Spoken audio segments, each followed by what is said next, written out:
Hello, welcome to Swiss Watch and welcome to another review. Today we have another independent brand on the channel. It's been a while since we reviewed a rare watch like this, but I'm happy to show you guys. We are reviewing the Urban Jürgensen reference to Perpetual calendar. In 1773, Jürgen Jürgensen actually started the journey of this brand.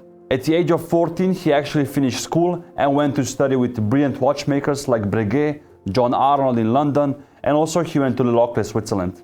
He was known to make complicated watches, and also later he was appointed the watchmaker to the Danish royal family. Due to their brilliant watchmaking, the brand also won a GPAG award in 2014. It was actually the hardest category to win, and it's the best men's watch. They won the prize with their chronometer, which had a detent escapement central second. The watch we're going to talk about today is the reference 2, and in fact there are only 175 pieces ever made. The model is from the 90s, and the dial was actually made by the late Derek Pratt. He also worked on the movement of this watch. What maybe strikes you at first is the similarity, Urban Jürgensen has to Cartier Voutilainen watches. They both feature, round cases and these, teardrop shaped lugs. The case and the bezel are stepped, and the lugs are actually welded onto the case. They're not part of it. The welding is so well done that you can barely notice it. Yellow gold is used on the case, which is 18 carats, and also the hands. What Urban Jürgensen uses is the observatory style hands, which have this, open round circle here at the hour hand. This is maybe one of my favorite type of hands. For example, if you know Akrivia uses the same style of hands, just with them, the circles are closer to the middle. Urban Jürgensen watches are also known for their beautiful dials, and this one is no exception. The silver dial features two different guilloche patterns. The guilloche pattern at 6 o'clock and at the moon phase indicator here are the same, and the one in the middle has a diamond-shaped design. On the side you have the Roman numerals and also the small dots where you can read the time more precisely. Those are printed on the dial. As you can see, you have a beautiful moon phase here at 12 o'clock, which I'm a huge fan of. I don't use a moon phase indicator for me in daily life, but just as a romantical, feature, I really love it. As I said at the beginning, this watch has a perpetual calendar. As you can see, we have three separate indicators here.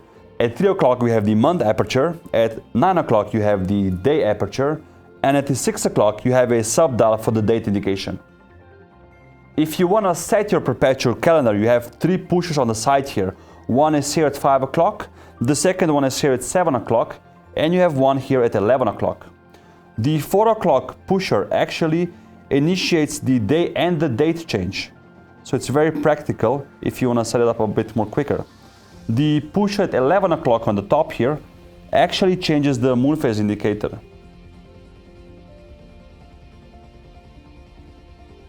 And the one at 7 o'clock is therefore, changing only the day indicator here. What's missing on this perpetual calendar, which some of the modern ones have, is the year indication and also the leap year indicator. Those are set by the watchmaker.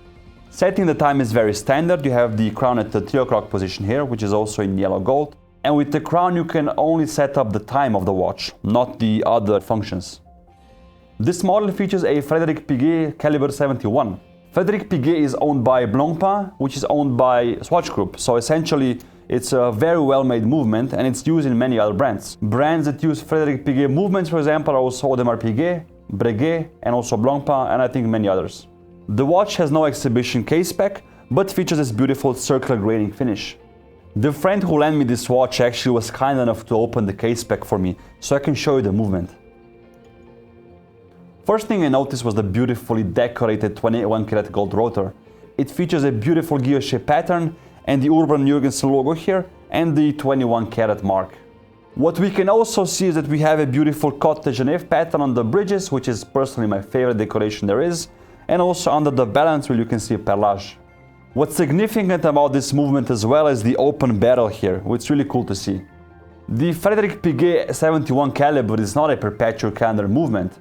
The late Derek Pratt actually developed a module for the perpetual calendar, and it's really well made. The power reserve of this movement is roughly 2 days. Once on the wrist, I really like the appeal of this model. It's a very nice dress watch, and it has a very slim profile. In fact, the side of the case is 9 mm high. The diameter of the case is 38 millimeters, and just for reference, my wrist size is 18.1 centimeters. Although I have a larger wrist, I still think the watch fits me nicely. Another thing I want to show you is the buckle. It's in 18 karat yellowed gold as well, and it has this beautiful decoration. On the side you can also see there's like an additional part here, which just adds a bit of architecture to it. And you see there was more design process involved in it. Let me know what you think about dress watches in general, and also the Urban Jürgensen watch I showed you guys here. Just for reference, the price of this model, which you can find on the link below, is 29,000 Swiss francs.